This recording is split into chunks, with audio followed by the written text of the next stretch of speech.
Mes frères et sœurs, voici VAR Congo Télévision pour notre intérêt quoi. VAR Congo TV, la télévision qui fait la décoration. VAR Congo Télévision. VAR Congo TV, ah ouais. la télévision qui fait la guerre au mensonge. Bonjour, bonsoir, la balandine sur VAR Congo Télévision, la chaîne numéro 1 sur YouTube. Nalobara mingi chaîne nanga chaîne ayo, chaîne abiso to lingara VAR alingara bino. Maman na bino chati la star maman na bango, apesi bino mbote la bavarois nyonso bavaroise nyonso. Nalobaki 2025 et avra mobimba to kota mobimba. Voilà, tozo kota siko na mboka luvaka o to yé. Toza toujours kaka na kata Banza ngungu précisément na Kwilungongo o to côté vraiment la bamboka kasi ba mama bolobaki ba papa bolobaki o soko maluvaka te soko ba te na komi luvaka mais na ba difficulté makasi nzela bino mo bomoni nzela ndeza ba difficulté ya kosaka la te mettre ça ndenge nini il faut de la sabino toujours ba mboka na bino ba descendance na bino place nini bobimila kata moi et ya papi manenga to koti na mboka luvaka. Merci. Voilà, toujours continuer toujours kotambola kaka na mboka luvaka. En tout cas, bandeko luvaka, mboka na bino yangoyo. Bonjour papa. Ce sont toujours au tambola. Na cadre ya kolakisa mboka, na cadre ya kolakisa bandaku, na cadre vraiment ya découvrir bamboka. Bonjour, bonjour. Na cadre toujours ya kolakisa mboka na luvaka bafuna ba kata ngo mike mike. Kata ngo vraiment. Na mbeli. Papa za la question. Papa za la question lingo poser. Tozoya papa, ok. Voilà. Eh, tabazo kolia foufou te. Tabazo kolia foufou. Tabazo kolia foufou. Voilà, mais ça toujours continuer toujours au tambola. En tout cas, toujours continuer toujours au tambola. De l'autre côté, hein. C'était de l'autre côté, na cadre de visite. Toujours na katambo kalvaka. En tout cas, ba ka foufou qui toko. Ça foufou qui toko makasi. Puis ça peut toujours tambola toujours. Bonjour maman. Pona relaxa mboka ndenge nini mboka luvaka eza kitoko makasi. Voilà, quand on tambolaka toujours continuer toujours kotambola. Pona relaxa mboka na biso ya manenga to tambola. Voilà la cadre kotambola toujours de totambola katoza vraiment ay pas bandeko bazo sala fufu na bango ba sala musala na bango quand nous na kata découverte tozo poussa na muke muke. Bonjour bonjour bandeko. Bonjour maman. Bon appétit. Merci. Ba go zoliaka yomoko na liete to kucho na kata musala fufu manioko kimia zali kombo bwenani nga kombo nanga papa Bernard. Papa Bernard. Tout le monde au sam sala ya. Merci. Ya chargement papa. Ya chargement fufu. Chargement ya. Ayaka maman mbote na yo. Mbote mama. Tout le monde chargement ya fufu. Ba fufu uta wa na bakati kuna. Zo utaka awa na bakongo. Kala bakongo. Merci. Bakongo kaka. Bon dernier zobima. Mama malembe ko toza awa nana. Toya pekuna. Voilà. Musala bino bosala yango. Mendeni ba fufu ngozo kata na mike mike. Ba mo bakata mukata ngo to ebmakabo. Bango moko bazo kata ngo mike mike mama. Na ndenga mbeli. Na ndenga mbeli mama. Namoni pe signe o eza presque na basaki mingi eza compagnie to eza personnel. Eza compagnie. Eza compagnie. Merci. Nde bozo charger bo e compagnie wana nde e kozo ngo e koteka. Merci. Tie ko évoluer. Tie ko évoluer. Merci. Eza compagnie ya nani ya bino mo bato awa to mutusu privé kaya que ça. Aka mutaba Congo. Ya biso moko kaka ndenge toza boye awa mama. Kaya bino mo awa nde bozali awa. Merci. OK. Kimia. Donc boteka aka jeudi. Jeudi kaka. Siko na moi bozo tuta ko tuta na laxine. Ko tuta yango elaxi comme ça et zo chargement to tonyango tina suka après matina camion. Après matina camion. So ko tuta neza kwa ko fina. Ko fina ngo ouais. Po e koma mo ebele. E koma mo ebele mama. Mais kasi e bano buka pe ba fufu na kati. Yango wana fueza la pena saki comme c'est ça la assurance nango. Et ça l'assurance nango. Merci maman. Merci papa nanga na ozo temps belé te mo eza makasi baninga mususu pe. Moi la matala li papa pour l'anté li papa eza ça. Eh fufu ezali wana. Bon maintenant matala ngai te bon appétit. Merci. Oza bien? Na bien. Comment on a ni maman? Maman espère. Maman t'as la caméra kasi yango. Ya kata luvaka kaka. Ovandi ala kata luvaka. Ah wakana kata luvaka. Biso te ko tala bino eloko ni ko koloba na biso ba te ko tala bino ko to. To senga merci pour yo ta biso. To linga pe bongo mutu évoluer et que liboso. Voilà. To boyi ko songa sima to ke liboso. Voilà. Pourtant bili les oro kende. Ba bazo yeba mboka moko luvaka ezala. Ezala ka mama. Makamni ezala ka kuna à part fufu bozala suna nini ah. Eloko te mama ka tomate to te ka mona o ke to ka te ka tomate. Safu, mungwa, pilipili. Toketeka na wenzoye sali programme ya kolia oye kolamba zandu ti jeudi kaka banzela pesa mabe awa toteka na passe toteka na passe banzela mabe nzela mabe makasi kutu outa asikene taboye fufa va bima boye tala pasi na pasi nyonso ya pasi bikutu mwa bien pour bambule ezobeta te po ezobeta te mitukezate te awa fufu eza ebele oye kosomba na yo mbongo na yo kaka neti a soki ya fufu combien bon 160 soko yo osombi la partie ya a siko na batransport na makambo nyonso siko soko osombi a compagnie moto ebimisa ngo to osombi na transport ofuti mpe na transport Kayeye pusana yaya ofuti mbongo transport ekekini osombi a neti ngabwe par exemple na ye na somba fufu na ke la compagnie na sombi ay na futi pe na transport à compagnie na ke zelango kaka bien on a Kishasa ah OK d'accord donc 160 000 sac à fufu transport combien transport chicken 40 000 et c'est quoi 200 000 bon na Kishasa on te oteka quoi yango makamto to vivre ma na Kishasa to oteka quoi yo to kemba fort donc bénéfice ni c'est qui na transport kamata dépôt na Kishasa muke kaka mwezo kota muke ya fiske kaka loko to kosombela mamai ni papa zambasu siko pona transport pour futa transport na kini to ndambu awa ndambu na kini mutu soka iko soma ndambu awa ndambu na kini sombi ofuti ndambu awa ndambu ko futa kuna siko ba dépôt na kini za koteni dépôt na matali kibala matali kibala pas Alain donc otekela ka kuna ah OK merci beaucoup en tout cas la CPL merci bisous to CPL makasi maman nangai na uti Kinshasa to zaba bato ya télévision to tambola na bamboka pona kotala bino to ka tambola to tala ndebo samsala boye to panja pe sango na bato ba yebite en tout cas to panja sango na bato pe bavanda awa babima bakoma libanda mboka ba yebi susu mboka ndenge ezalaka te à travers bilili bon te papa à travers bilili nde bakotala mboka na ngai mboka ba papa na nga mboka ba mama na nga donc yango wana pe to kanisaka bino donc oya na biso eza kokanisa bino kobanja bino ça va merci d'accord merci beaucoup en tout cas to ba maman balobi ba papa balobi biso toujours continuer musana biso toujours dans cadre ya ko tambola pona ko lekisa bino malgré lelo moye tellement makasi apambola pe bino ngala yo somba fufu ngala yo somba fufu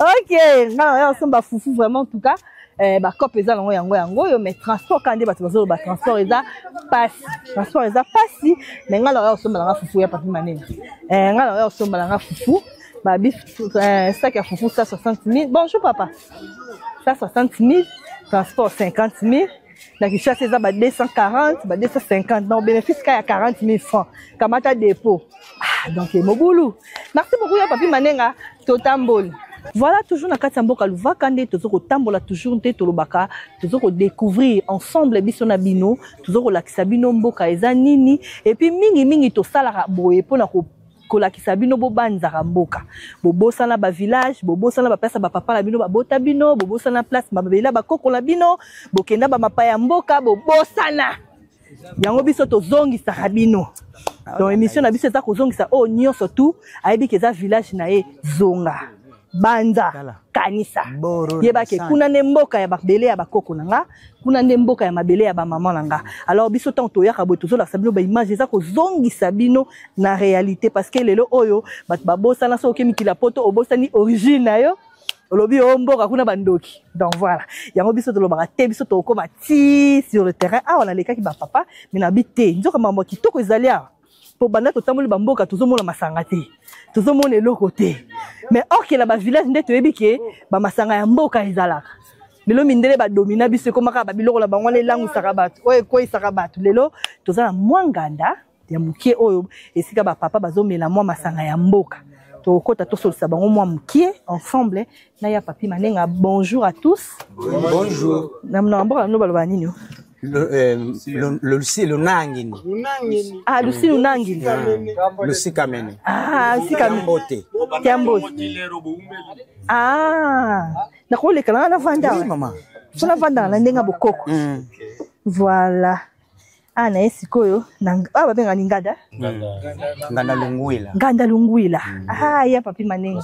Na mona suki na zo langwela kaka. Na mona langwela kaka. Papa, merci beaucoup na koti awa na za mboka no Luvaka o tozuko tambola biso tozali télévision. Touti Kinshasa, to tambola to talabino, to mona ndeni boso vivre, culture na bino c'est tout. Yango les a plus important. Parce que le culture du village et les locaux to ko bomba ya hote. Donc ce tozi occasion ya kolobela mboka photo lobela. Et papa ozalia oloba ki yo poza na un mois koloba kombo déjà nani. Ngai kombo na ngai Nginda Lubaki Ngindis Ange. Ah papa Nginda. Naza moko parmi naza cordon na kati ya agriculteur ya culture de manioc. Ah culture de manioc. Tant to moni bino to sepeli ko yamba bino et tant que ki bouti na mboka bokonzi. Vous appelez ba journaliste. OK. Alors le ko na nina lobela eza problème ya difficulté agricole la production de manioc. OK. Problème des choses toza na ba boutique périmée. Toza na ma maladie étrathnose, toza na maladie infectieuse, toza na maladie ferraginose. Donc toza na boutique ya malamu te. Mais comme nous avons la connaissance, une petite connaissance agricole, même les engins qui viennent travailler chez nous ici, nous n'avons pas de bons engins. OK. Tous à peine à difficulté belé, bah toi engin bah yé la cabiche. Bah tracteur. Ah bah tracteur. Parce que tous a la capacité à travail paysanal, na tracteur manuel. Non, mécanique. Mécanique. Alors biloko wana. Bah engin ya ko balsa mabele.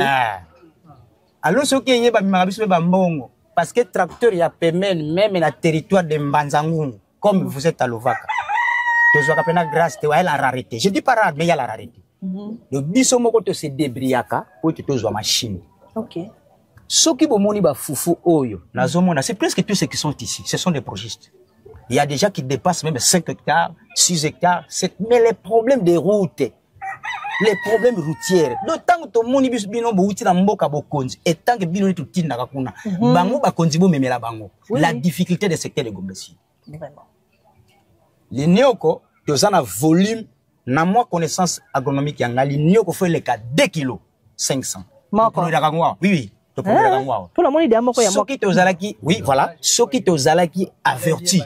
Tantôt memela bino ba très. OK. Biso to teki na ba maman. Biso ba producteur to teki et pas ba maman. OK. Ba maman ba yiko teka na zandu, ba commerçant. Ba commerçant ba kena ko Kinshasa.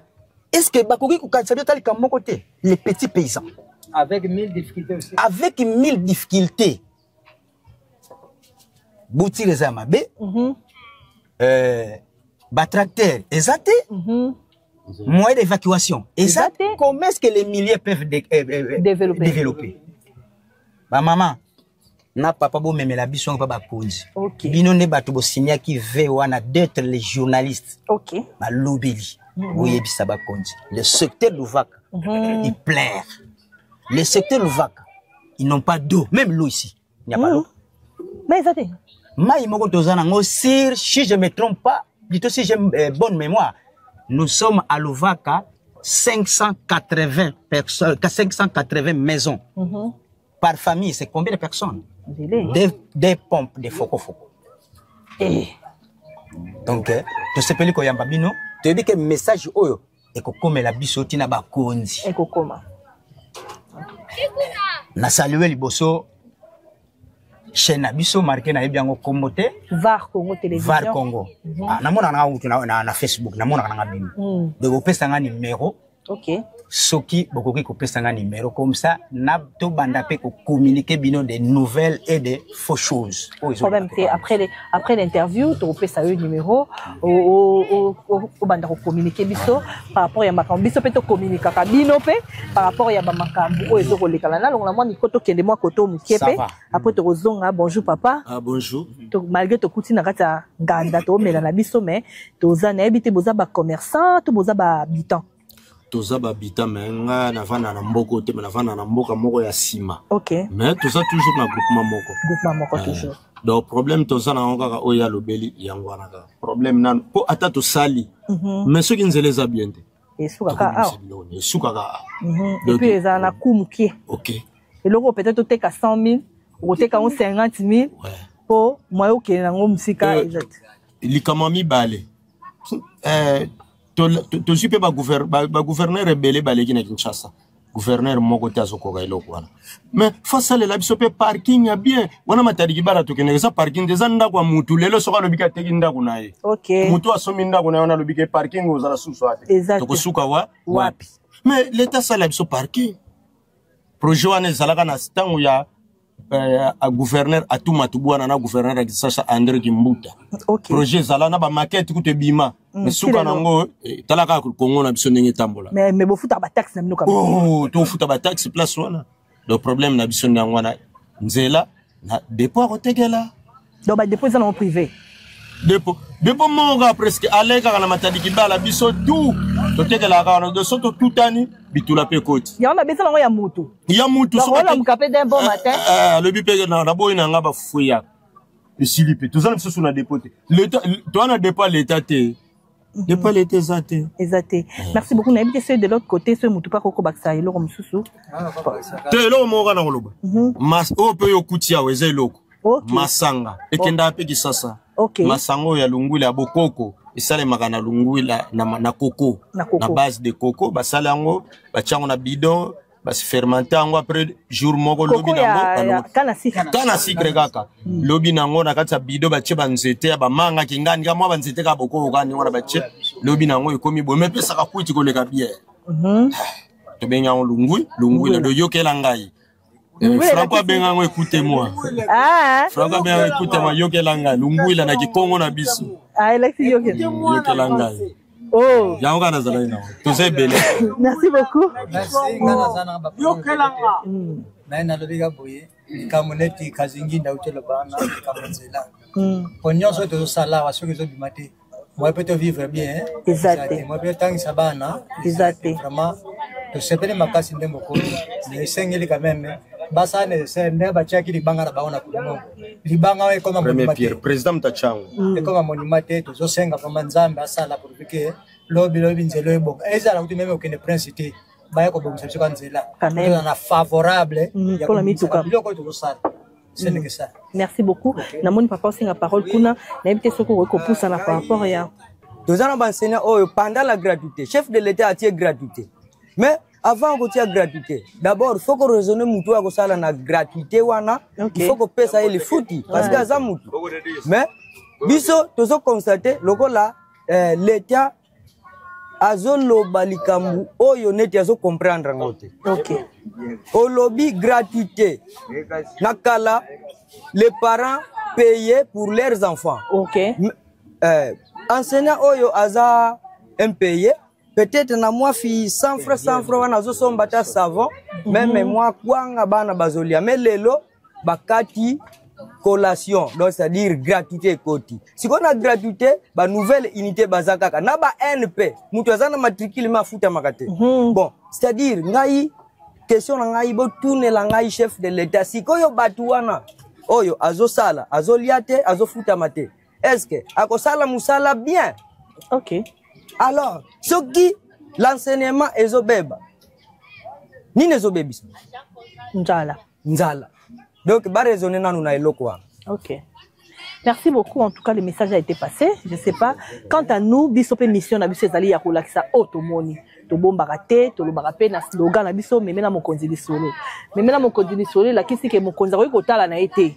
mais yo muto otali mema lisolo yebisa mokonzi ke natala ke loro moko boye balobela ki na mboka moko boye voilà parce que mokonzi ta muso akotala na été to kondala ba konzi lelo ta mususu asala ki boye te amona ki na été mais yo député au monaki yo sénateur au monaki yo papa na biso bourgmestre au monaki pour la ni bo memi lisolo te pour me marape ma solo mboka te to bosala nde bandeko to ndengene biloko oto lia ke utaka awa ba fufu to zo lezo uta awa agiriti ezo uta awa mais biso lelo fufu o awa eza 60,000 biso to somba 250,000 na Kinshasa. Pourquoi? Parce que nzela les amabe mais c'est nzela lelo zaki kitoko fufu ekoleka kitoko bosomé on pe na mbongo ya moi bien bo se retrouver. Donc difficulté nyonso biso to zo mona na Kinshasa eza vike to zo kotala intérieur te topé intérieur mu Congo. Voilà. Merci beaucoup quant à moi et mon équipe ya Papi Maninga. Nous allons continuer mon quel souci pour la route la mboka et puis te rezonge la bino juste après.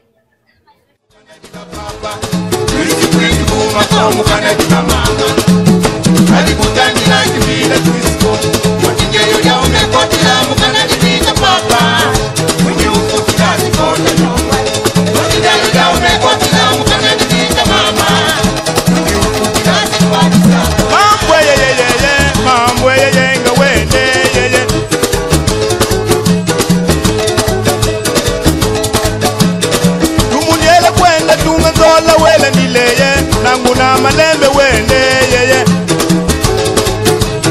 Nanguna kipeka wenda Nanguna kipeka wende yeye Nanguna malembe ye Mambo yeye ngazena Dumuniela kwenda ya poleki wenda mbaleye Nanguna malembe wende yeye Kwenda ya Filipi wela nileye mambo yeye ngazele yeye Nanguna malembe wenda Nanguna malembe ye Nanguna malembe wende yeye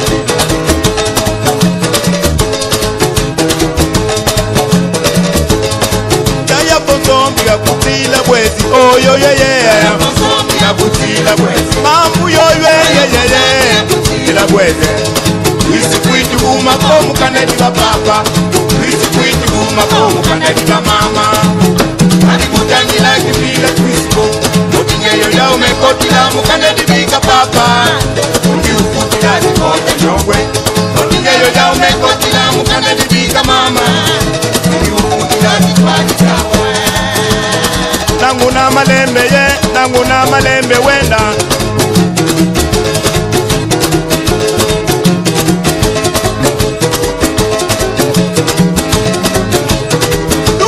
Kwenda ya yo konsuele nileye mambo yeye ngazele yeye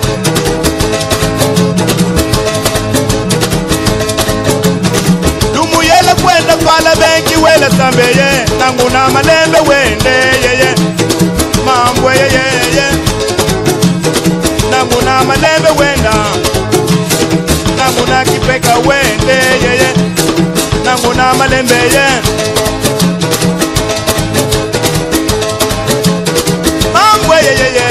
Mambo yeye nga wenda Mambo yeye nga wenda Tumujele kwenda ye malembe yeye Tumujele kwenda ya beluche wele nileye Nanguna malembe wende yeye Tumujele kwenda ya Maria wele sambeye Mambo yeye nga zela Nanguna malembe ye Nanguna malembe wende yeye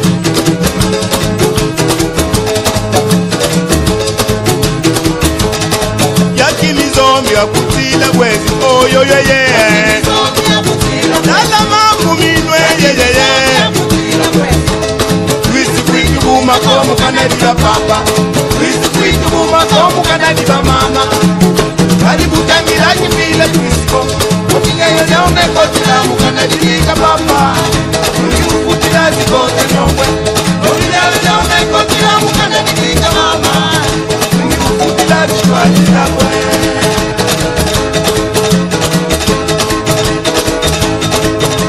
Arre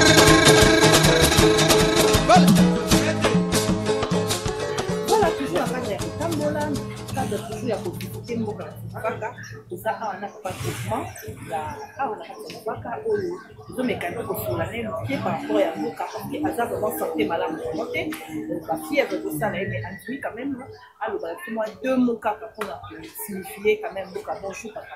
Bonjour. Madame. Fièvre, nazo souffrir, fièvre. Kosu, tout ça. Presque semaine en mobile. Papa kombo nani déjà? Kombo nanga Lukeba Kwen. Emmanuel. Papa Emmanuel groupement ya Luvaka. Village pe Luvaka. groupement de Luvaka. Ah, ok. Ici, tout ça, il y a presse, VAR Congo Télévision, tout le temps, dans le village, pour nous temps, pour et puis, mingi, histoire, il y a un beau cap, parce que Bélé, Babosa Namboka, Babosa la village, dans la rabinoté, Baye Barassi, ma famille, la rabinoté, on se doit quitter, on va nous penser la bino, on va nous tambola, pour y bakane, les amis, tout ça, la Mboka Luvaka, tout le monde peut, tout le monde, autant un Bélé te pose un malade, tout le monde bakana Luvaka, mais quand il y a mingi, il va dans la ah, oui, les Mboka Bandibu. Ah, Bandibu. Bakoko la mère kala bakombo la banza ba. Hein? Bakoko la mère liboso. Oui, à liboso. Zamfwanda. Ibidika.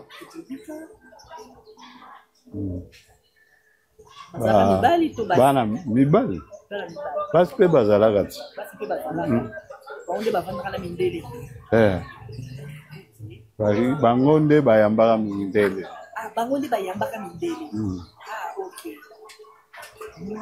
Bapesaki mindele pe ba place, ah pe mindele batonga. Oui, ba portugais batonga presque bandako.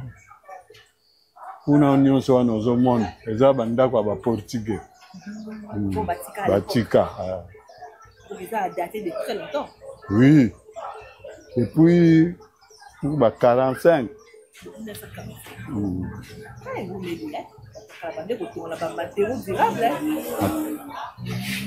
Bon, mundele azaka mundele batongaka na mabele mais baza ko mélanger produit moko boye ya pembe donc donc eza lokola nani oyo bazotia lelo chaud et ba mélanger na mabele ale batongeli ndako pêche efficace.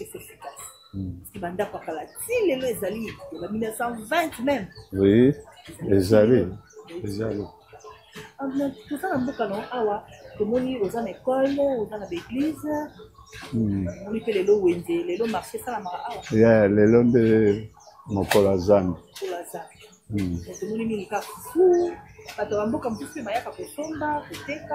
Bango ba commerçant baya okita fufu kaka nde base ya awa fufu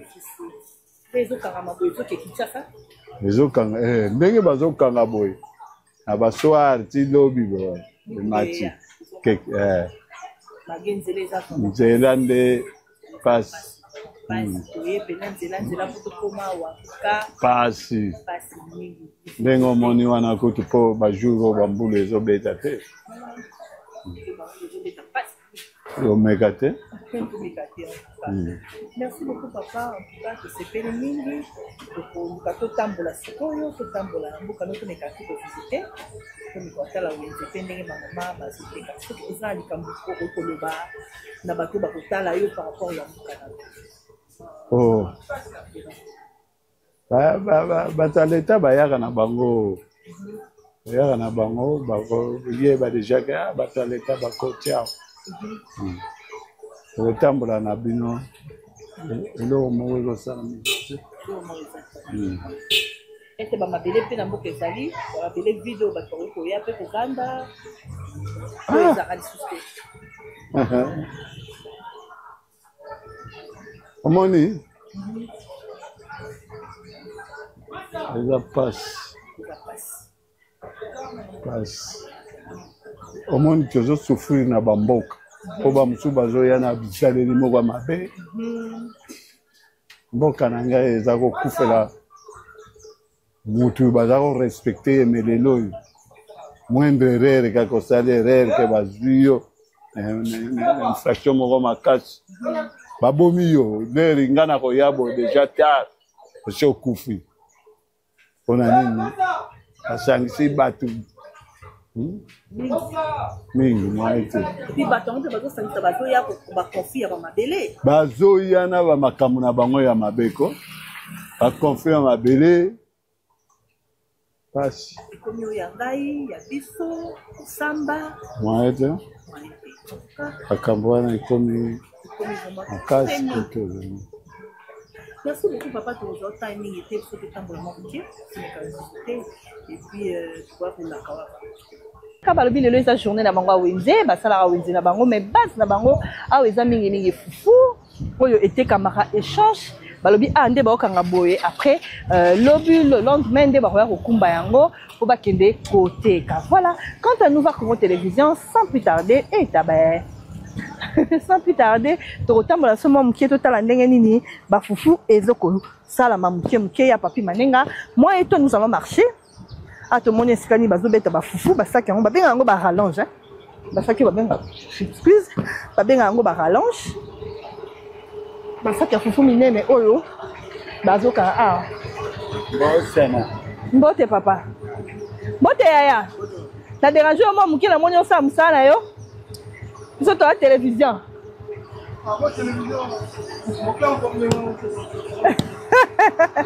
Voilà, papa va s'amuser là-bas. On va tout arranger, va foutre là-bas. Balobi base vraiment.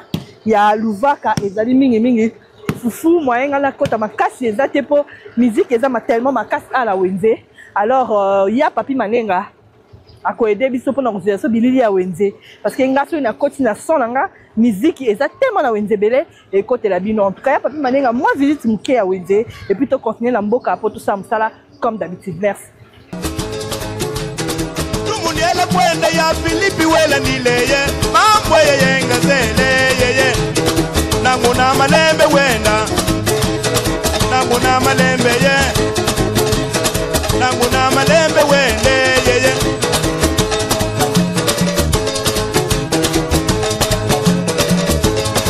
yaya bonzombi ya kutila bwezi oh yo yeye yaya bonzombi ya kutila bwezi mambu yo yeye ila bwezi wisi kwitu umakomu kanedi la papa wisi kwitu umakomu kanedi la mama ani kutangi la kipila twispo mutingeyo ya umekoti la mukanedi bika papa ungi ufuti la zikote nyongwe mutingeyo ya umekoti la mukanedi bika mama ungi ufuti la zikote nyongwe nangu na malembe ye nangu na malembe wenda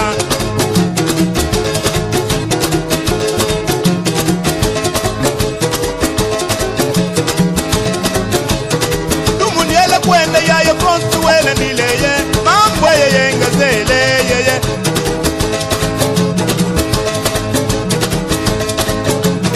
dumu yele kwenda pala benki wele sambeye nangu na malembe wende ye mambo ye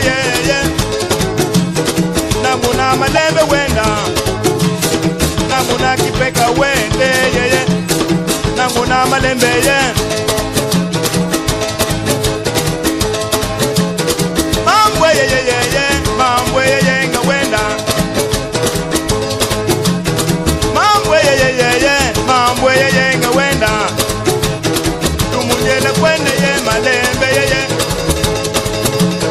tumunyele kwenda ya belucha wele nileye nangu na malembe wende ye tumunyele kwenda ya Maria wele sambeye mambo ye nga zela nangu na malembe ye nangu na malembe wende ye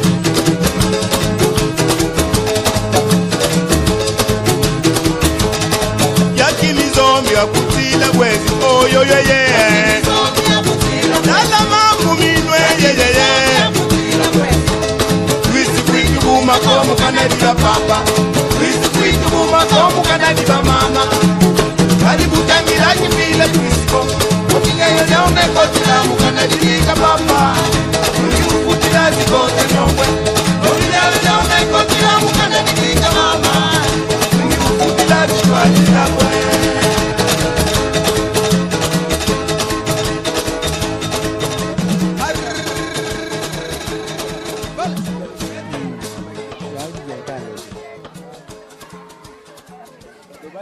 Bayana bon. Passez-moi. Bobimat, bokena bima.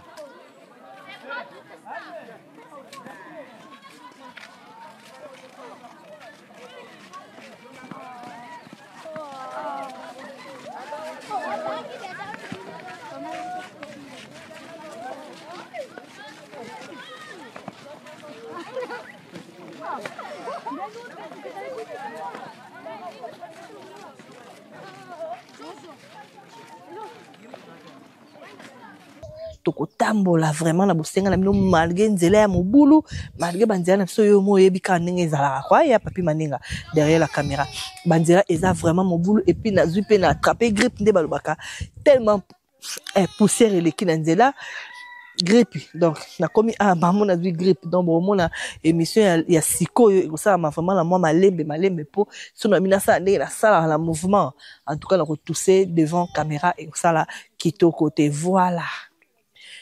Eza ba maman balelaki ba ressortissant ya mboka Luvaka tozana Luvaka donc Chati la Star yeyo na kati ya Luvaka to souffrir pour no ya awa ba maman Luvaka en tout cas faut boso melanga vix pour la masse makolo modèle moto salinga pasi na makolo pour na koma awa pas possible to ba ekuto koma te tellement nzela ya musika nzela za mabe et 2 heures du temps la moto donc j'ai vraiment très mal au pied ba maman Luvaka il faut vix nanga vraiment et ya voilà bena il faut ce qui te toko beba na kaka trop beba na te ba maman na biso ba varwa na biso ba varwa na biso to beba na te au moins na bino non sala musala comme d'habitude voilà j'apprécie merci mingi na ba onyo so balinga voir Congo télévision merci na papa na mère double Chana mère Chana mère double voilà ya yo yango wana dati bwesa na Londres na Luanda yayo yango wana na pesi mbote na mama Solange Motema ya dati zibaka na kati ya Manchester yayo yango wana voilà tozokota asko tokota na école ya kala ba mama ebele ba papa ebele ya Luvaka batanga na école donc tozokota na école tozo visiter yango to kompe tozo visiter mwa mboka mbuke to tambola ndeka to tambola ya papi manenga tozokota na école to lakisa o école secondaire to occupé une école primaire tout qu'on t'a vraiment tout visité tout un peu moins historique école neka tout ça comme d'habitude ma nouvelle marraine maman Jeannette Motema le King George d'aller là à des gars ma marraine privée personnelle maman Anita Sungu la plus belle femme Motema ya papa Roberto Sungu papa mande fois soin maman Anita dite kindoti la nakati ya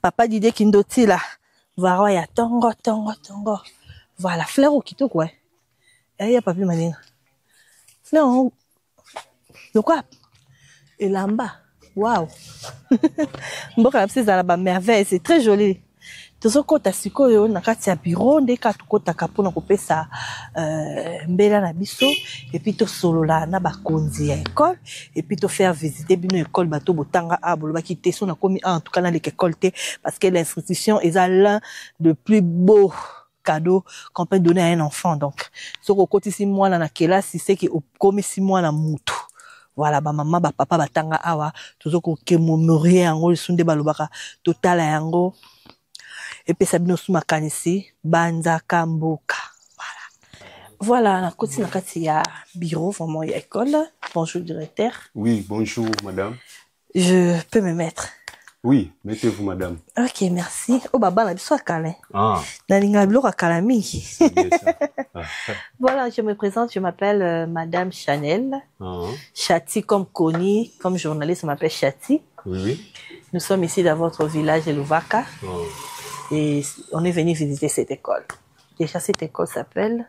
Oui, l'école s'appelle l'ITA Ventemo Luvaka. Ah, l'ITA Ventemo Luvaka. Ah, ok. Ah, et vous êtes? On m'a dit seulement le directeur. Oui, oui. Je suis le directeur des études de cette école. Oui. J'ai mes noms de Loutina Momambo Lascos. Ah, Lascos. Ouais. Ok, à chanter. Nous sommes venus vraiment pour visiter l'école et puis connaître l'historique un peu de cette école. Ah, merci beaucoup. Merci beaucoup, madame. En tout cas, c'est réellement, je suis doyen de cette école. Vraiment. Alors, je peux vous donner quelques phrases, peut-être ceux qui pourraient parler de l'histoire de l'école. Ah, en marchant, oui. En marchant aussi. Oui, cette école a daté de quelle année déjà? Bon, cette école, auparavant, c'était tout d'abord l'école primaire. Okay. Alors, il y avait un père appelé révérend père Armand Staffet. Ah, okay. Donc, c'est lui qui avait l'idée de créer tout d'abord l'école primaire. Nous parlons, les caméramans peuvent entrer là-bas, visiter. Nous, on parle dehors. Oui. Lui, il peut entrer, visiter les salles, pas de problème. Nous, on continue à parler. Soucier de ces chrétiens pour lutter contre l'alphabétisation. C'était un blanc? Oui, c'était un blanc. C'était un blanc appelé Père Stassin. C'était à quelle année déjà? Bon, l'année où il a commencé la mission, en tout cas, j'ignore un peu cette année. Donc, c'est plus de... entre 30 ans comme ça. 1930. Entre 1930. Ok. Alors, il a eu maintenant l'idée de créer les cycles d'orientation de cette école. Ah, ok. Il est venu et... C'était donc en 1962. Ah, 1962. Il a créé cette école. Cette école n'avait pas, auparavant, n'avait pas le bâtiment autonome de cette école. Il utilisait alors les bâtiments de l'école primaire. Primaire. Pas ces bâtiments de l'autre côté. De l'autre côté là-bas. Ah, là où il y a l'école primaire. Oui, c'est ça. Okay. Alors, en 1974-75, il fit maintenant le premier préfet. Le préfet appelé Kisita Romain. Alors, c'est lui qui a eu l'initiative, peut-être, de construire 3 bâtiments. 3 bâtiments. Il était aussi blanc? Non, c'était un noir, un préfet noir. Un premier noir maintenant. Oui, un préfet noir. Donc, le premier préfet de l'État avait un thème. Il s'appelle Kisita Romain. Alors, là, c'était en quelle année? C'était en 1974-75. Oui. Donc, il y avait maintenant le CO. Le CO. Ou le CO. Bon. Le CO a fonctionné durant 21 ans. Donc, sans progression. De ces côtés, de ces côtés, oui. Il y avait seulement le CO, sans progression. Alors, les élèves qui terminaient ici allaient continuer leurs études ailleurs. Ok, on peut passer, parce qu'on a visité déjà. Soit à Kimpangu, soit à Kwilungongo, ou bien à Tumba Mission là-bas. Alors, après 21 ans maintenant, donc le même préfet, le préfet parti, il était remplacé par un nouveau préfet appelé Mansanga Manken. Alors, en 1983, c'est lui maintenant qui a eu l'idée de mettre la première section d'ici, section technique agricole. Maintenant, le CO avait l'humanité. Alors, l'école aussi a changé son appellation. C'était devenu maintenant Ita-Ntemu. Ita-Ntemu. Au lieu de CO, Ntemu. Avant, c'était CO-Ntemu. CO-Ntemu. Avant, c'était CO-Ntemu. Après 21 ans maintenant, le préfet Romain est parti, remplacé par le deuxième préfet appelé Kudingana Malembama. Alors, c'est lui qui est venu, non, Mansanga Mankenda, pardon. Mansanga Mankenda, c'est lui qui est venu implanter maintenant l'option technique agricole. L'école aussi a changé son appellation maintenant et est devenue Ita-Ntemu. Voilà. Maintenant, cette école a combien d'options? Bon, actuellement, oui, papa. On y va, nous on parle, c'est pas un problème. Actuellement, il y a 5 options. Il y a la grille, tout d'abord, c'est l'option mère de l'école, et puis suivi de l'ITAV, la pédagogie, et puis biochimie, et puis commerciale, administrative et de gestion, commerciale de gestion. Voilà. On peut aussi visiter parce qu'il y a des dégâts. Oui, c'est ça. Il y a des dégâts. Il y a des dégâts partout, d'ailleurs. Il y a des dégâts. C'est comme ce que l'idée a dit, que nous cherchons le financement. Vraiment. Nous cherchons le financement. Vraiment, ça c'est dangereux pour les élèves. Vraiment. Et ça vraiment danger pour les élèves. C'est ça. D'ailleurs, l'habitude, nous avons, après menacement d'une grande pluie, nous libérons les enfants. C'est pour éviter les dangers. Vraiment. En tout cas, bâtiment vraiment za yakobe ba yango moni bazo tonga ya sika. Yango bazo osenga moi lisungi. Na ngai na yo na gouvernement, surtout mingi na bano baleka awa. Voilà. On continue. Alors, donc au total dans cette école, il y a déjà 11 préfets. Donc actuellement nous avons le préfet. Donc côté Nur c'est ça déjà. C'est ça. Ah il y a papi donc ah côté ça déjà inhabité, ben tanga suscité. C'est ça. Moi tanga exact. La toiture vraiment ça ne va pas. Oui. En tout cas bino mo bozo mona bana batanga awa donc des bâtiments plus que 3 ou 4 hein. 4 bâtiments. Il y a encore le bâtiment qui est de l'autre côté, inachevé toujours. Donc, nous cherchons toujours si il peut y avoir quelqu'un qui peut... Il y a encore une porte ici. Alors, toujours la toiture est dérangée. Alors, vraiment. C'est ça. La toiture est dérangée. Bah ça, la minenne, hein? C'est ça. Alors, nous avons maintenant les derniers préfets. C'est Papa Anaclé Lema Mayambi. C'est le préfet actuel de cette école. Pas de problème. Ici, c'est les dortoirs. Ah, les dortoirs. Les dortoirs quand je peux. Les élèves garçons. Oui, nous pouvons entrer. Les élèves garçons. Ah. Oui. Les aïpes l'internat, qui bon, auparavant. Ah. Pendant quand il y avait le révérend Père Stassin, il y avait vraiment l'internat. C'est lui-même qui se portait même la fabrication de lits, de matelas, tout consort. Il s'occupait seul. Et maintenant, comme il est parti, donc il n'y a plus rien. Il peut s'arranger. Alors, ça c'est les dortoirs des élèves garçons. Des élèves garçons. Oui. Donc, comme il y a la fréquence de fonctionnement, c'est ça. Ah. Donc, vraiment c'est déplorable en tout cas. Oui, là où il y a des élèves d'or, en tout cas les doctoires. Docteur, oh, ils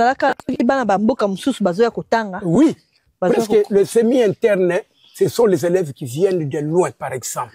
Même de Kinshasa aussi. Il y a des élèves de Kinshasa aussi qui venaient ici, non? Non, pas de Kinshasa, mais je voyais à notre époque, il y avait des élèves de Kwilungongo, et puis de l'autre côté, Kinsaku, mission catholique de Kinsaku, de Kolofuma, et puis d'autres villages qui se trouvent vers Gombeside, comme ça.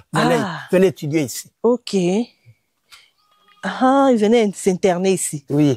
Une semaine après le cours ou... Oui, souvent 2 semaines. Après la deuxième semaine, on peut libérer les enfants d'aller chercher maintenant des provisions et puis revenir le dimanche. Ah, ok. Maintenant, actuellement, bana ou bazaka ya awa to bazape ya moi misika. Ah, baza moi misika moi eba. C'est ça. Bazonga ezate. Ceux qui n'ont pas de famille à partir d'ici peuvent s'interner au dortoir. Donc, le bâtiment est c'est ça. Ok. Donc, jusqu'à présent même... Mais beaucoup na laundry, moukou c'est beau. Bon, matasu mouké. Oui, c'est ça. Les financements, nous cherchons le financement. En tout cas, la monde est peine sentir. Nous cherchons quand même le financement. Oui, c'est seulement la fondation, laissée par le préfet préfet Ngoma. Mais en tout cas, ça c'est l'œuvre des nouveaux préfets. Donc, M. Lema Anaclé, c'est lui qui a supporté cette construction. Vraiment. 45 territoires, il y a qui n'ont pas. 45 territoires, comité. 45 territoires. On n'a rien bénéficié sur ces 45 territoires. En tout cas, non. C'est seulement l'école de Tungwa. C'est tout, presque. L'école de Tunga. Sur cet axe de Gombeside. C'est seulement l'école de Tunga. C'est seulement là-bas, ici, ils n'ont pas bénéficié. En tout cas, rien. En tout cas. Ok. En tout cas, le message a été passé par rapport à la reconstruction des bâtiments des élèves. Et moi, je crois qu'on pourrait aller encore visiter l'école primaire parce qu'il y a un des bandaki. C'est ça. Histoire de l'école et bandaki kuna. Oui, l'école primaire. Oui, le même type toujours. Donc, c'est lui qui avait fondé l'école primaire. C'est lui aussi qui avait soucié de ses élèves, de ses chrétiens. Et il a aussi fonder l'école et cycle d'orientation. Merci beaucoup Yamaninga derrière la caméra. Na moni keto qui est sous une école primaire ils en asima. To visiter en mouké parce qu'il y a un gonde mouté bandaki après aoye kolanda. Merci. Voilà, to comme maintenant place premier bâtiment bandaki. Hein? Oui. Voilà, c'était où déjà? C'est ça, le premier bâtiment. Donc c'était le premier église. Maintenant, actuellement, est devenu bâtiment de l'école primaire. Ah, donc à bandaki on église? Oui. C'était l'église auparavant. Auparavant. Donc, la construction auto, c'est ça. Kaka ma brique yana yango kaka. Ah, na moni ya mikie po. C'est ça. Tanga kalezaka ba brique ya mikie mané. C'est ça. Vous voyez? Donc, oui. C'est ce bâtiment qui servait l'église. Donc, c'était bâtiment. Ça a commencé par ici. Oui. Et puis, une seule bâtiment, il a fait oui, par ici. C'est jusque là, non? C'est jusque là. C'est cet bâtiment qu'on utilisait comme l'église. Comme l'église. Comme l'église. Et puis, ils ont construit de l'autre côté maintenant. C'est devenu cet bâtiment est devenu maintenant des salles de classe. Des salles de primaire. Oui, de l'école primaire. Donc, nous sommes dans l'enceinte de l'école primaire. Ah, ok. Oui, ça c'est l'école primaire. Ah, ça c'est l'école primaire. Donc, ça a commencé avant 1960. Ok. Oui. Ok. Oui. Cette école primaire, c'est Épée Kiandu. Ah, Épée Kiandu. Épée Kiandu. Épée Kiandu. Le nom de Kiandu vient d'un village qui se trouve à côté, appelé village Kiandu. Alors, comme l'école se trouve dans l'enceinte des terrains de ce village, c'est pour cela qu'on a donné le nom de Épée Kiandu. Ah, ok. Merci beaucoup. Nous, on a tout visité à propos des écoles. Un mot de la fin, et puis on va donner aussi un mot de la fin à papa. Et puis nous allons continuer pour visiter. Voilà. En tout cas, mon dernier mot, je ne sais pas. C'est pas un mot de la fin, hein, mais un mot de la fin pour cette émission. Oui, c'est ça. Donc, moi, mon dernier mot, en tout cas, j'ai seulement les soucis. Surtout, les ressortissants de notre école. Vraiment. Qui ont passé à l'état avec un thème.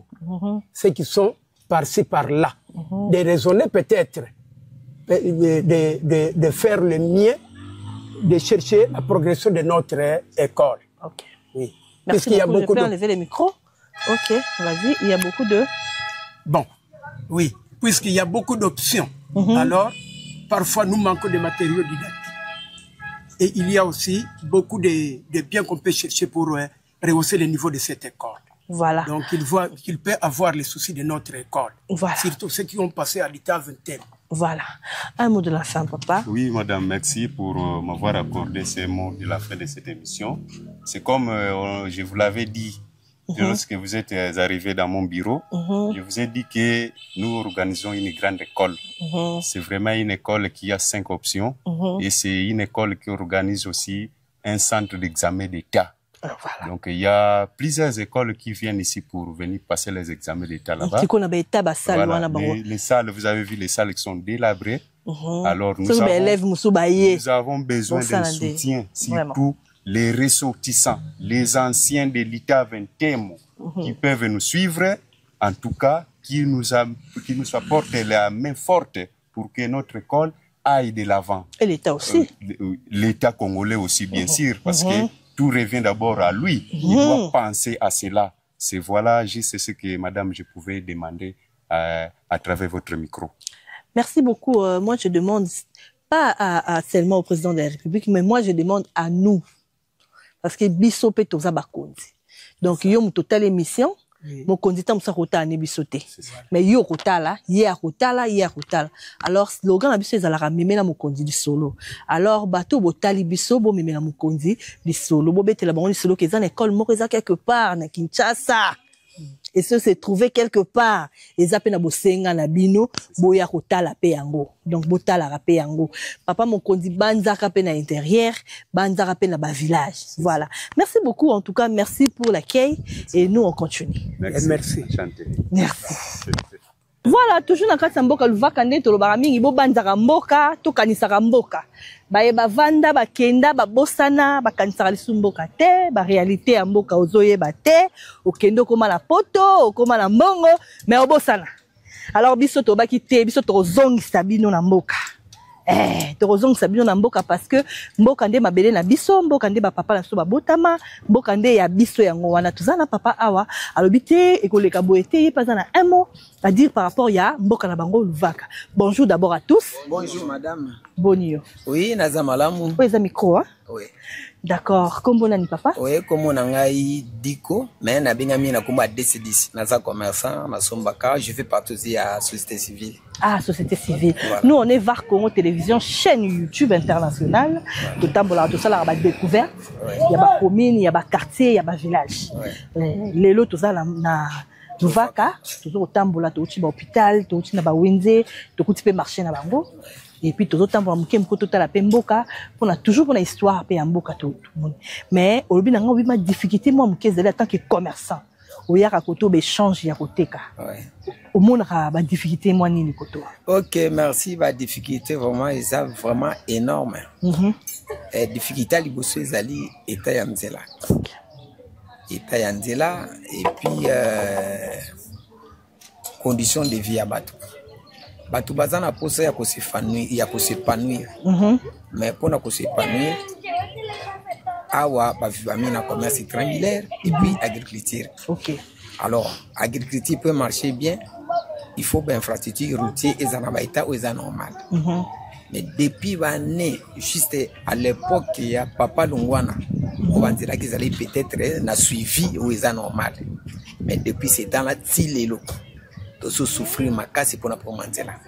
Il y a un moment appelé loi de l'offre. Si le marché à partir de Kinshasa na centre canadien na biso bilo que c'est comme trop cher. Oui, suite il y a état yanzela. Je ne sais pas na ba konti ya mboka so ibalizonani par rapport ya état yanzela. On peut tout me donner. Mais sauf que le kola to vivaka na nzela agriculture ngana ye na sombi mama teki biloko tozana ngo o bango bana ngo posa awa e koya na facilité o biso tozana ngo posa na ba centre a na facilité mais eloko wana ezana difficulté makasi. Par exemple ndele na moni marché ba fufu a na habité ba fufu ngo bat bazo somba après e kenendeni. Oui, ndenge za boso teme o mona fu ce qui na moto elongwa wati vers vacances crière à partir à kuna ne mituka eko memango. Bon mouton et ça combien de sacs c'est ça et yo mimana par exemple 50 sacs c'est ça le problème bakomima ngwana bakolinda ndambe kekuna après ba charge qui bénéfice c'est quelle la moto oyo akomima awa bo futa transport ya ba moto na ye et komi kuna après mituka ekozwango ekena ngoti na prince à partir à prince tozu suba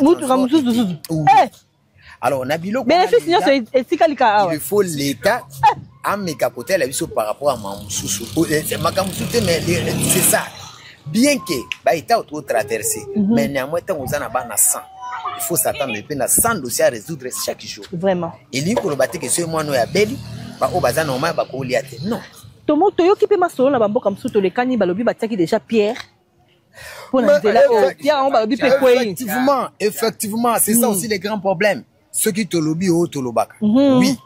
Nous ne sommes pas des politiciens. Je ne suis pas politicien. Moi non plus. Non, si cette chaîne aussi est hors politique. Mais au moins, la réalité, on te coûte. C'est ça. Mais en quelque part, Tokolo Bani. Quand tu ne s'intéresses pas de la politique s'intéresse là. Ah non, oui. D'où il faut Tokolo Belangope. Tokolo Belango comment? Juste un période de propagande. Tomona number 1 numéro 1 à la République. Aya ko poser première pierre na Kulungongo. Voilà.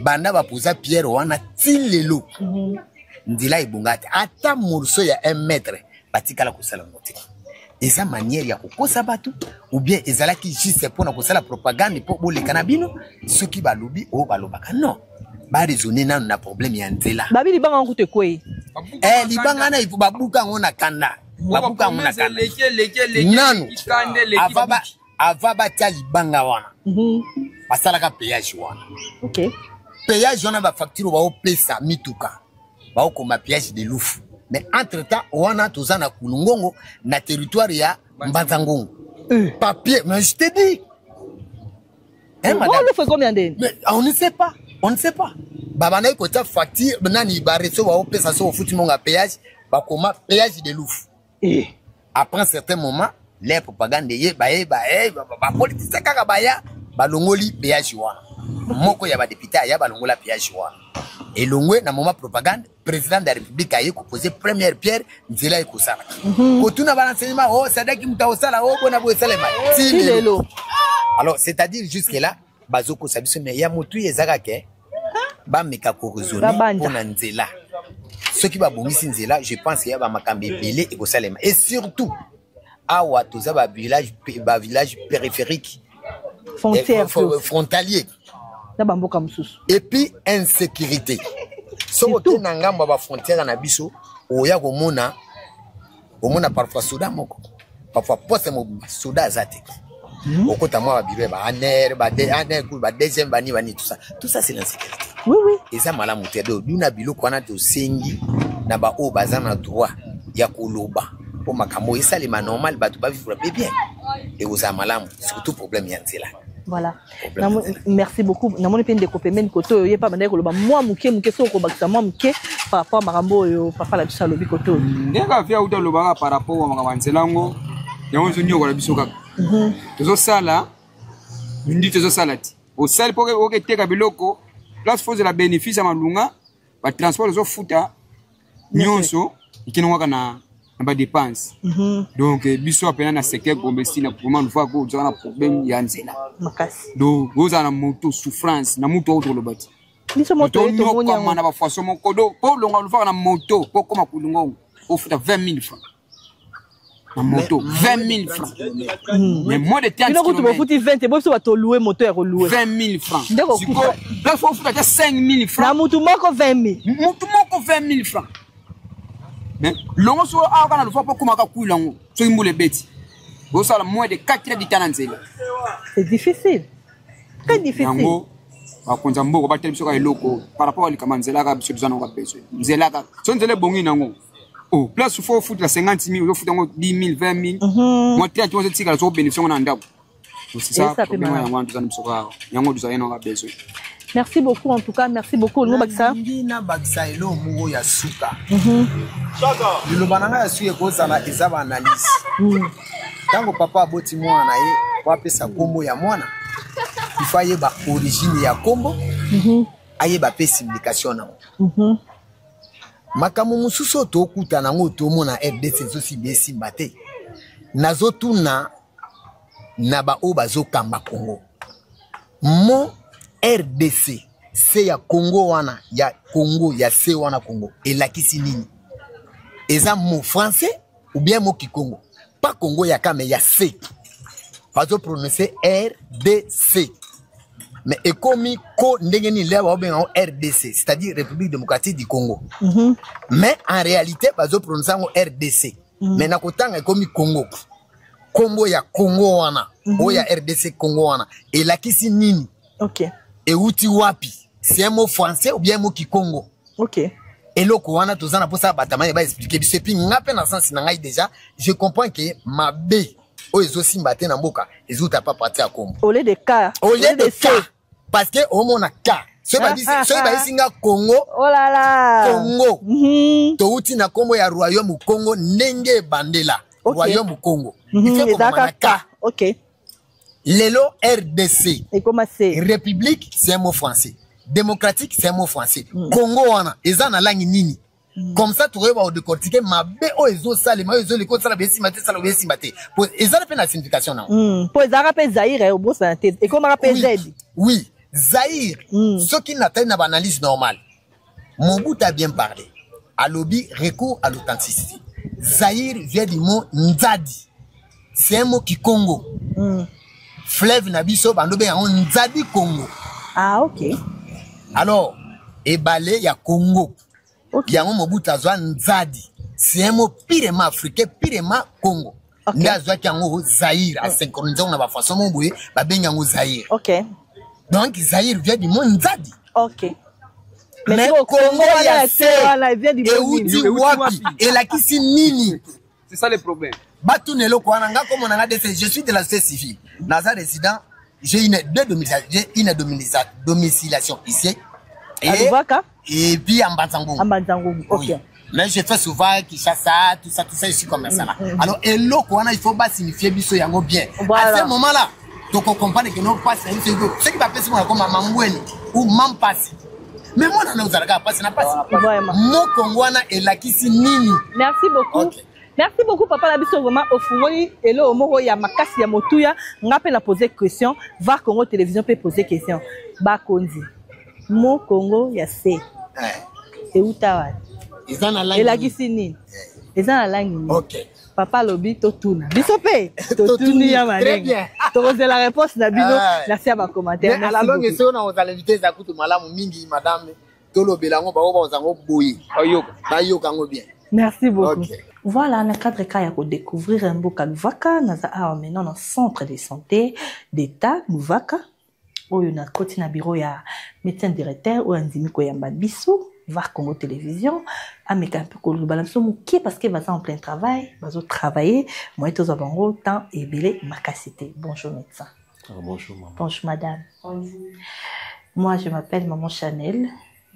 On m'appelle aussi Chati à la télévision. Et on est VAR Congo Télévision, chaîne YouTube, Internet. On fait des émissions de découverte des quartiers, de communes, de villages aussi. Notamment, on est ici à Luvaka. On est en train de visiter. La santé aussi est primordiale pour le village. Et on aimerait aussi visiter pour voir qu'est-ce qui se passe ici dans cette centre. Où cette centre est un petit historique de ces centres. Merci beaucoup, madame. Moi, je me nomme Dr Moulenda Serge. Je suis médecin directeur ici à Luvaka. Okay. Je suis ici depuis février 2011. Ah, ok. Ok, voilà. Le centre existe. Plus de 10 ans. Plus de 10 ans. Le centre existe déjà avant nous. Donc, on a trouvé le centre déjà fonctionnel. Donc, de très longtemps, de l'État. De l'État, depuis 1954 que le centre existe. Ah. C'était d'abord un centre, ils sont simples, hein, simple centre. C'était un centre de santé simple plutôt, sans médecin. Okay. Et avec le temps, on a affecté le premier médecin en 2003. Ah. En 2003. Médecin noir aussi? Non, noir aussi, voilà. Médecin noir. C'est depuis ce temps-là que le centre est devenu une structure de référence. Ah, ok. Nous sommes là, à Luvaka, nous nous occupons de tous les malades qui sont dans les rayons, qui sont dans les groupements, Luvaka en particulier, et dans les secteurs ou le sud en général. En général. Vous avez quel département ici? Il y a presque tout? Ici, nous avons des paquets complémentaires d'activités, c'est-à-dire qu'il y a un médecin, des médecins plutôt, des infirmiers, l'AG, qui s'occupent de l'administration et également les laboratoires. Ah, ok. Nous avons 4 services organisés, la chirurgie, la médecine interne, la pédiatrie et la gynéco-obstétrique, en dehors des services de laboratoire qui est aussi fonctionnel. Ah, ok. Donc, il y a des cas qui sont ici dans ma petit village, Batine Rabango, dans le centre à Mounene, il y a groupement, il y a alors. Ok, c'est ça. Nous sommes une structure de référence, nous recevons des cas de tous les points du groupement et du secteur également. Ils viennent ces secteurs examinés ici. Ah, ok, il y a du cours? Non, on n'a pas de courant, on a plutôt le circuit des solaire, les panneaux solaires, le système solaire qui sont alimentés la nuit pour éclairer les différents bâtiments. Ah, vous êtes natif d'ici aussi? Non, moi je suis du Kasaï. Du Kasaï, ok. Vous êtes de Tindaïwa, ok, mutation ici. Voilà. Donc, comment on va là alors? Bon, jusqu'à ce que... Oui, la famille Kambanza. Ah, ok. Moi je suis ici pour raison des services. Ah, de temps à autre. Chaque fois qu'il y a opportunité de sortir, je sors pour visiter la famille et je reviens pour le travail. Voilà. Ah, ok. Merci beaucoup, papa. Nous allons pas prendre beaucoup de temps. Nous, on va visiter le centre. Je ne sais pas si je vais visiter avec qui pour nous montrer peut-être quelques salles du centre. Ça va, merci beaucoup. Merci beaucoup, ya papi Manenga. Barope sanga mutu oyo, aromeka mpe kotamu sanga, natala quand même moké centre ndeni eza pour évoluer et puis bateau pe bovanda ba natif ya Luvaka. J'espère que bon se retrouver na centre na bino oyo ezali AOP et ba difficulté ezali j'espère ezanga raté. Tel que l'accueil des malades, la literie, hein. L'accueil des malades pose problème. On n'a pas assez de moyens, on n'a pas de financement, la literie pose des sérieux problèmes, on n'a pas de matériel de qualité, on n'a pas de lits de qualité, la torture aussi pose problème, donc faute de financement, on ne sait pas faire bien. Ok. D'accord. En tout cas, les difficultés sont partout. Tous les villages qu'on est en train de marcher, il y a vraiment des difficultés. Et nga lobara mingi slogan la biso ya chaîne ezali meme na mokonzi lisolo. Mokonzi peut-être akotala te, mais yo kotala émission okomema lisolo on n'est pas mokonzi qui bâtiment eza ya kala tellement makasi, il faut qu'on renouveler yango et puis ko bongisa ba biloko mususu te ke ba bureau à médecin pour le rendre joli encore plus mieux, ba matériaux musala et tant d'autres. Nous-mêmes on va visiter. Tout le monde a peine qualité, il y a hôpital les alliés. Merci. Voilà, ah, il y a le laboratoire, hein. C'est le laboratoire. Est-ce qu'il y a un examen? Tout se passe ici. Voilà. Attends, là, quand le laboratoire, on peut encore visiter.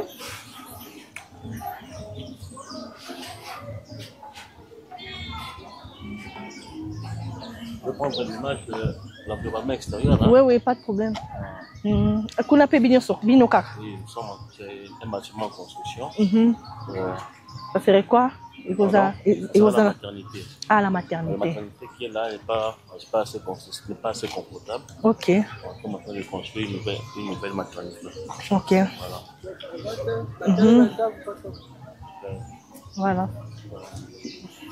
Ici, c'est le médecin interne. L'interne, franchement, par là.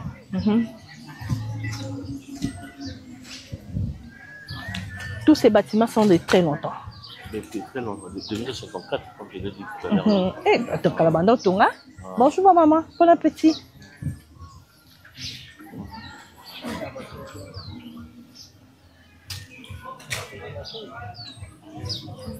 Bonjour.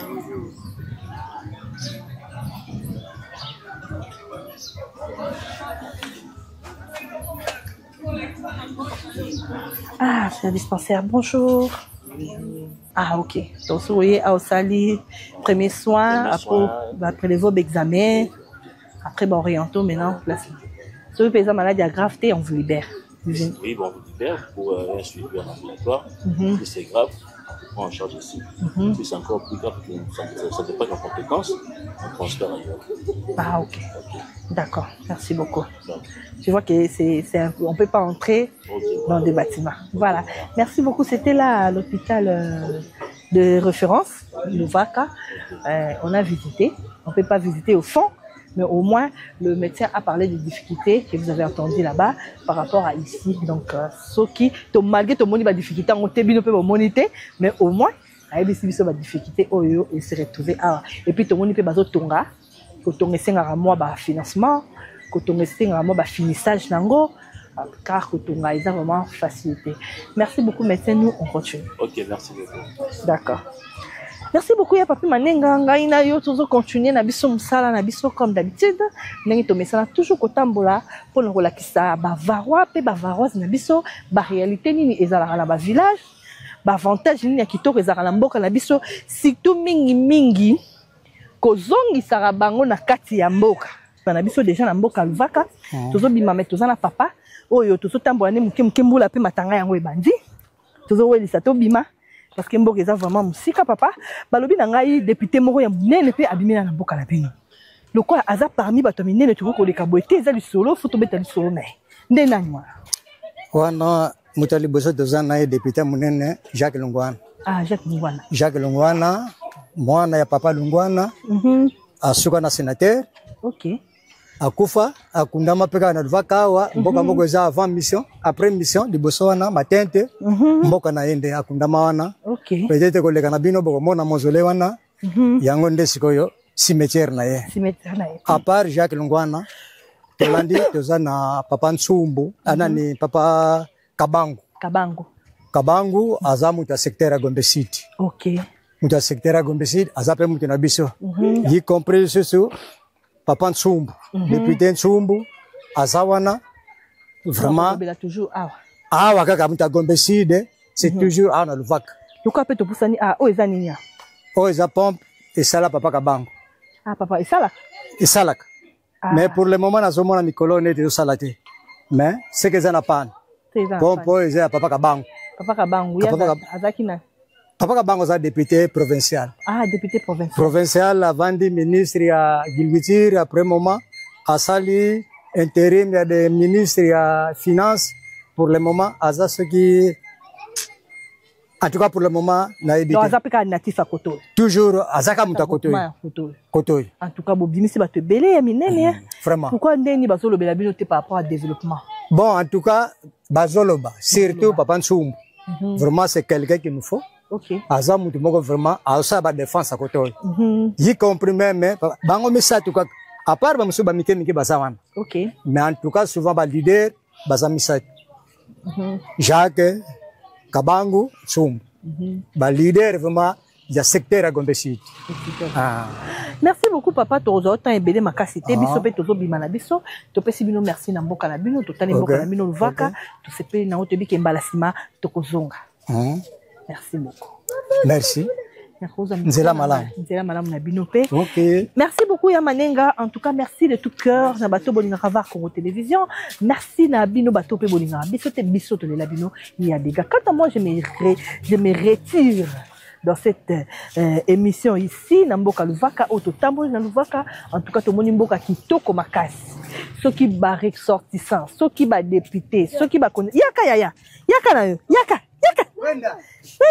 Oyaka molana yaka. Ah, voilà. Journaliste, je en devenir, journaliste. Ayo okota la caméra. Donc merci beaucoup on a oyo nyonso to bolinga biso biso pe to linga bino ya mingi tozaki na mboka Luvaka to silisi wana tozo continuer musala ndenge kaka toujours to sala. Quand moi je dis merci à Papi Manenga derrière la caméra, merci à tout le monde to linga biso to pressé na biso to ki mambula pour to comme déjà presque 16h na 2h du temps nzela oyo ti to comme rapace tozali en tout cas et ça vraiment mon boule makasi ya Papi Manenga bisous bon. Merci beaucoup, Nzela Malam. Nzela Malam na bino pe. OK.